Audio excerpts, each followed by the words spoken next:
ನಮಸ್ತೆ. ನನ್ನ ಹೆಸರು ಕೃತಿಕಾ. ನಾನು 8ನೇ ತರಗತಿಯಲ್ಲಿ ಓದುತ್ತಿದ್ದೇನೆ. ನನ್ನ ಶಾಲೆ ರಾಷ್ಟ್ರೋತ್ಥಾನ ವಿದ್ಯಾಕೇಂದ್ರ ಶ್ರೀನಗರ, ಮೈಸೂರು. ನನ್ನ ಶಾಲೆಯ ಮಾತೃ ಸಂಸ್ಥೆಯಾದ ರಾಷ್ಟ್ರೋತ್ಥಾನ ಪರಿಷತ್ತಿನ ಸೇವಾ ಪ್ರಕಲ್ಪದ ಪರಿಚಯವನ್ನು ಒಂದು ಕವನದ ಮೂಲಕ ಹೇಳಬಯಸಿದೆ. ಲಾಭರಹಿತ ಸಂಸ್ಥೆ ರಾಷ್ಟ್ರೋತ್ಥಾನ, ನಿಸ್ವಾರ್ಥ ಸೇವೆಯ ಸಂಸ್ಥಾನ. ಪ್ರಧಾನ ಕಚೇರಿ ಕೇಶವ ಶಿಲ್ಪ, ಪ್ರಮುಖ ಕೆಲಸವೇ ಸೇವಾ ಪ್ರಕಲ್ಪ.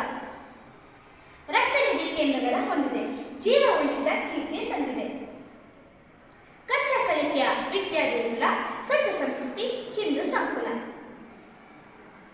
ಜ್ಞಾನಕ್ಕಾಗಿ ಸಾಹಿತ್ಯ ಸಿಂಧು, ಅರಿವಿಗಾಗಿ ಔಚಿತ್ಯ ಬಿಂದು.